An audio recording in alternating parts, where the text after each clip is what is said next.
তখন বোমায় হয়তো বাড়ি ঘর বিল্ডিং ধ্বংসপ্রাপ্ত থাকে, রাস্তাঘাট ধ্বংসপ্রাপ্ত থাকে। আমাদের বিল্ডিংগুলো হয়তো ধ্বংসপ্রাপ্ত হয়নি, কিন্তু আমাদের রাষ্ট্রীয় সকল কাঠামোগুলো ধ্বংসপ্রাপ্ত হয়ে গেছে। আমাদের এমন একটা বিপ্লব হয়েছে ছাত্র জনতার রক্তের মধ্য দিয়ে, যে বিপ্লবের মধ্য দিয়ে প্রধানমন্ত্রী, পার্লামেন্ট, মন্ত্রী পরিষদ, পুলিশ প্রশাসন, সিভিল ব্যুরোক্রেসি, এমনকি মসজিদের ইমাম পর্যন্ত পালিয়ে গেছে। তার অর্থ হচ্ছে যে আগের স্বৈর শাসকেরা দেশটাকে এমন একটা অপরাধের পর্যায়ে নিয়ে গিয়েছিলেন যে এই মানুষগুলোকে পালাতে হয়েছে। সেরকম একটা প্রেক্ষাপটে দাঁড়িয়ে যখন আমাদের তরতাজা তরুণ সন্তানেরা জীবন দিয়েছেন, যারা প্রতিদিন এখনও হাসপাতালে আহতরা কাতরাচ্ছেন, এর মধ্যে থেকে শহীদ হচ্ছেন, রক্তের দাগও এখনও শুকায়নি, সেরকম পরিস্থিতিতে এই যে সংগঠিত অপরাধ এবং গণহত্যা, সিস্টেম্যাটিক যে অপরাধগুলো সংগঠিত হয়েছে নিরস্ত্র জনতাকে নিশ্চিহ্ন করার জন্য, তাদের বিচারের লক্ষ্যেই এই ট্রাইব্যুনাল আবার পুনর্গঠন করা হয়েছে। আমাকে চিফ প্রসিকিউটরের দায়িত্ব দেওয়া হয়েছে।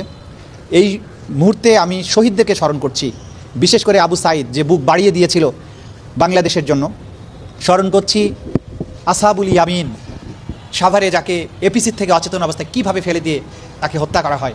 স্মরণ করছি ছোটো ছোটো বাচ্চাদের যাদের মাথায় গুলি লেগেছিল, আবু সাঈদ, মুগ্ধ থেকে শুরু করে রাফি, নাম না জানা অসংখ্য শহীদ, যাদের নাম আমরা এখনও জানি না, যারা গণকবরে আছে, যাদের পরিচয় আমরা জানি না, যারা এখনও নিখোঁজের তালিকায় আছে। এই শহীদদের রক্তের দাগ শুকানোর আগেই সরকারকে আমি ধন্যবাদ জানাই যে তারা দ্রুততম সময়ের মধ্যে সিদ্ধান্ত নিয়েছেন ট্রাইব্যুনাল পুনর্গঠন করার, এবং চিফ প্রসিকিউটর সহ প্রসিকিউশনের একটা ছোট্ট টিমকে তারা দায়িত্ব দিয়েছেন। আমরা আশা করছি ক্রমান্বয়ে এটা বাড়বে। আমাদের প্রথম প্রায়োরিটি হচ্ছে, যেহেতু এই ঘটনাগুলো খুবই তাজা, এই এভিডেন্সগুলো যারা পারপিট্রেটার্স আছেন, যারা আসামি হবেন এই মামলাগুলোতে, তারা কিন্তু এখনও বাংলাদেশে বিভিন্ন জায়গায় আছেন, অনেকের দায়িত্বেও আছেন। তারা এই আলামতগুলো ধ্বংস করার চেষ্টা করবেন।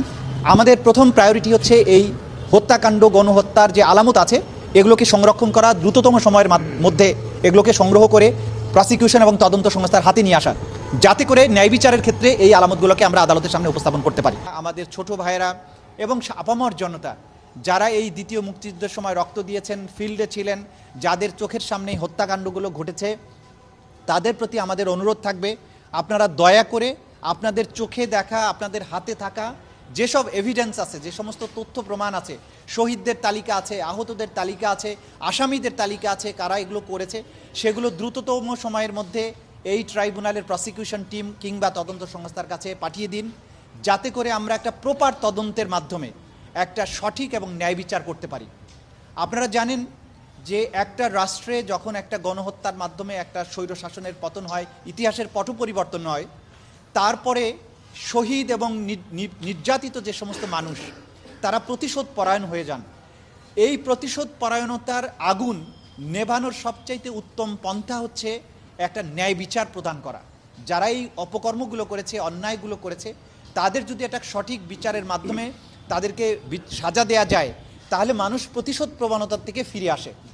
বাংলাদেশের সমাজ যাতে বিভাজিত হয়ে না যায়, সেই জন্য যারা ঠান্ডা মাথায় আমাদের নিরস্ত্র সন্তানদেরকে হত্যা করেছে তাদের বিচারের মুখোমুখি করতে হবে। এইটা আমাদের প্রায়োরিটি, এবং এই প্রায়োরিটির অংশ হিসেবে আমরা চাইব দ্রুততম সময়ের মধ্যে এই ট্রাইব্যুনালটা পুনর্গঠিত হবে। এইখানে ন্যায়পরায়ণ, সৎ, সাহসী বিচারকদের নিয়োগ দেওয়া হবে। প্রসিকিউশন এবং তদন্ত সংস্থায় যোগ্য মানুষরা আসবেন, এবং আমরা দ্রুততম সময়ের মধ্যে তদন্ত সম্পন্ন করে এইখানে একটা সুষ্ঠু বিচার চাইব। এটা এমন একটা বিচার হবে যে বিচারের পরে শহীদ পরিবার, ক্ষতিগ্রস্ত পরিবার, বাদীপক্ষ সহ আসামি পক্ষও মনে করবে যে হ্যাঁ, তাদের প্রতি ন্যায় বিচার করা হয়েছে, তারা যে অপরাধ করেছিলেন সেটার উপযুক্ত প্রতিদান তারা এখান থেকে পেয়েছেন। আমরা সেই অ্যাটমসফিয়ারটা ক্রিয়েট করার জন্য এখানে আপ্রাণ চেষ্টা করব। আমরা চাইব দ্রুততম সময়ের মধ্যে, যা আইনের একটা প্রবাদ আছে যে জাস্টিস ডিলেইড, জাস্টিস ডিনাইড। আমরা চাইব না দীর্ঘসূত্রিতার মাধ্যমে এই যে শহীদ পরিবারগুলো, ক্ষতিগ্রস্ত পরিবারগুলো, গুমের শিকার পরিবারগুলো, নির্যাতন এবং নিপীড়নের শিকার পরিবারগুলো দীর্ঘদিন বিচারের দাবিতে কান্না করুক, বিচারের বাণী নিভৃতে কাঁদুক, সেটা আমরা চাই না। দ্রুততম সময়ের মধ্যে এই ট্রাইব্যুনালটাকে সক্রিয় করে এই জাতিকে কলঙ্কমুক্ত করার চেষ্টা এটা আমাদের থাকবে। তদন্তের পর্যায়ে যদি গ্রেপ্তার দরকার হয়, গ্রেপ্তারি পরোয়ানা যদি তদন্ত সংস্থা চায়, সেক্ষেত্রে প্রসিকিউটরদের মনোভাব কি? দেখুন, এই অপরাধগুলোর মাত্রা এতটাই ভয়াবহ যে তদন্তকালীন সময়ে তাদের আসামি যারা হবেন তাদের গ্রেপ্তার করার প্রয়োজন হবে। নিশ্চয়ই আমরা এই পারপিট্রেটরদের গ্রেপ্তার চাইব, এবং অনেকেই বাংলাদেশের বাইরে চলে যাওয়ার চেষ্টা করেছেন, কেউ কেউ গিয়েছেন, অনেকে যাওয়ার চেষ্টা করছেন। আমাদের প্রথম চেষ্টা থাকবে যে সম্ভাব্য পারপিট্রেটরস যারা আছে, যারা সম্ভাব্য আসামি আছেন, তারা যাতে আদালতের জুরিসডিকশনের বাইরে চলে যেতে না পারেন, দেশ ত্যাগ করতে না পারেন, সেইটাকে ঠেকানোর জন্য আমাদের একটা সর্বাত্মক চেষ্টা থাকবে। কারণ আসামি যদি বাইরে চলে যায় তার বিচার করা অসম্ভব কঠিন ব্যাপার হয়ে যাবে। এই চেষ্টা আইন প্রয়োগকারী সংস্থার মাধ্যমে, তদন্ত সংস্থা, আমরা আইন প্রয়োগকারী সকল সংস্থার কাছে আমাদের পক্ষ থেকে আমরা চিঠি পাঠাবো, চেষ্টা করব তদন্ত সংস্থার পক্ষ থেকে যে এরা যাতে বাইরে যেতে না পারে, এবং খুব দ্রুততম সময়ের মধ্যে যেসব ঘটনা ঘটেছে, অনেকগুলো অভিযোগ আমাদের প্রসিকিউশন টিমের কাছে, তদন্ত সংস্থার কাছে ইতিমধ্যে এসেছে, এবং আমরা কাজ শুরু করার মাধ্যমে খুব দ্রুতই বের করে ফেলব যে কারা এই হত্যাকাণ্ডের সাথে, এই গণহত্যার সাথে, ক্রাইমস এগেইনস্ট হিউম্যানিটির সাথে সম্পৃক্ত ছিলেন। তাদের নামে খুব দ্রুতই আমরা অভিযোগ দায়ের করে সেই আলোকে তাদের যাতে দেশ ত্যাগ না করতে পারে তাদের গ্রেপ্তার করে আইনের আওতায় নিয়ে আসার জন্য যে চেষ্টা, সেটা আমরা শুরু করব। এই মামলার প্রত্যেকটা মামলার প্রধান আসামি একজন সাবেক প্রধানমন্ত্রী, তার ব্যাপার কি? দেখুন, কে কত বড় আসামি, কে কত বড় পদে ছিলেন, আইন সেটা দেখবে না। আইনের চোখে সবাই সমান। যিনি অপরাধ করেছেন, অপরাধের গ্র্যাভিটি হিসাবে আসামির সাথে ডিল করা হবে। সুতরাং প্রধানমন্ত্রী হোক, আইজিপি হোক, বা যত বড় ক্ষমতাধর মন্ত্রী হোক, তারা যখন অপরাধের কাঠগড়ায় দাঁড়াবেন, আসামি হিসাবে দাঁড়াবেন, প্রত্যেকেই সমান আচরণ পাবেন। তাদের প্রতি কোনো জুলুমও করা হবে না, তাদেরকে কোনো ছাড়ও দেওয়া হবে না। সুতরাং এটা নিয়ে আমাদের মধ্যে কোনো দ্বিধাদ্বন্দ্ব নেই যে কত বড় আসামিকে এখানে বিচারের মুখোমুখি করা হবে। আমরা মাত্রই দায়িত্ব গ্রহণ করেছি। আমরা সরকারের সাথে, আমরা তদন্ত সংস্থা, প্রসিকিউশন, এগুলো বসে এগুলো আলাপ আলোচনার মাধ্যমে সিদ্ধান্ত নেব এখানে কি কি করা প্রয়োজন আছে। তবে আমরা আপনাদেরকে এনশিওর করতে পারি যে আগের সময়ে পতিত যে স্বৈর শাসক ছিল, তারা বিচার ব্যবস্থাকে যেভাবে ধ্বংস করেছিল, যারা বিচারকদেরকে এমনভাবে কন্ট্রোল করেছে, এমনভাবে অন্যায়ভাবে রায় দিতে বাধ্য করেছে, অথবা বিচারকরা নিজেরাই এগুলোর সাথে সম্পৃক্ত হয়েছে, সেই রকম বিচারক আর কখনো এই ট্রাইব্যুনালে আসবে না ইনশাআল্লাহ। নিশ্চয়ই আমরা চাইব যে যেহেতু সম্ভাব্য প্রধান পারপিট্রেটর তিনি দেশ থেকে পালিয়েছেন, তাকে দেশে ফিরিয়ে আনার জন্য আইনি প্রক্রিয়া সেটা আমরা শুরু করব। বাংলাদেশের সাথে ভারতের অপরাধী প্রত্যার্পণ চুক্তি, যেটা এক্সট্রাডিশন ট্রিটি, সেটা সম্পাদিত হয়েছে 2013 সালে, এবং তিনি শেখ হাসিনা সরকার, তিনি যখন ক্ষমতায় ছিলেন তার সময়ই এই চুক্তিটি স্বাক্ষরিত হয়েছে।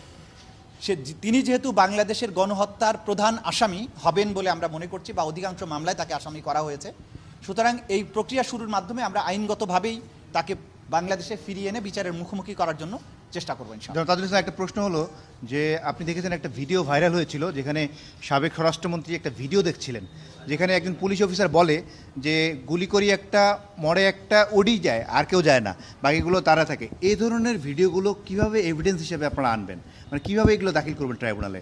আমাদের এই যে ট্রাইব্যুনালের যে আইনটা আছে, রুলস অফ এভিডেন্স আছে, সেটার মধ্যেই এটা কাভার করে যে আপনাদের কাছে গণমাধ্যমের কর্মী যারা আছেন, আপনারা এই মামলার প্রত্যেকেই একটা আই উইটনেস। আপনাদের কাছে অসংখ্য ভিডিও ফুটেজ আছে। আপনাদের এই ফুটেজগুলো আমরা চাইবো তদন্ত সংস্থার পক্ষ থেকে, প্রসিকিউশনের পক্ষ থেকে চাইবো যে এটা আপনারা তদন্ত সংস্থাকে সহযোগিতা করবেন, দেশ এবং জাতির স্বার্থে এগুলো আমাদেরকে দেবেন। এই ফুটেজ থেকে যেটির কথা আপনি বললেন, সেটা থেকেই বোঝা গিয়েছে যে এই হত্যাকাণ্ড ছিল একটা রাষ্ট্রীয় পরিকল্পনার অংশ, এবং কমান্ড রেসপন্সিবিলিটি এখানে আছে। প্রধান হিসাবে প্রধানমন্ত্রীর নির্দেশে মন্ত্রী, স্বরাষ্ট্রমন্ত্রী, আইজিপি সহ তাদের যে বাহিনীগুলো, তারা ঊর্ধ্বতন কর্মকর্তাদের বা ঊর্ধ্বতন রাষ্ট্রনায়কদের কমান্ড ফলো করে এই কাজগুলো করেছেন। তাদের এই রিপোর্টিং থেকেই বোঝা যায় যে কিভাবে নিরস্ত্র মানুষকে তারা নিশ্চিহ্ন করার জন্য কাজ করেছেন। তারা চেয়েছিলেন সবাইকে মেরে ফেলতে, কিন্তু এসে রিপোর্ট করছেন যে একটা গুলি লাগলে শুধু সেই যায়, বাকিগুলো যায় না। এগুলো হচ্ছে আমাদের বীর সন্তানেরা, যারা বুক দিয়ে বাংলাদেশটাকে আগলে রেখেছেন, যারা জীবন দিয়েছেন, তাদের প্রতি ন্যায় বিচারটা করতে হবে আমাদেরকে।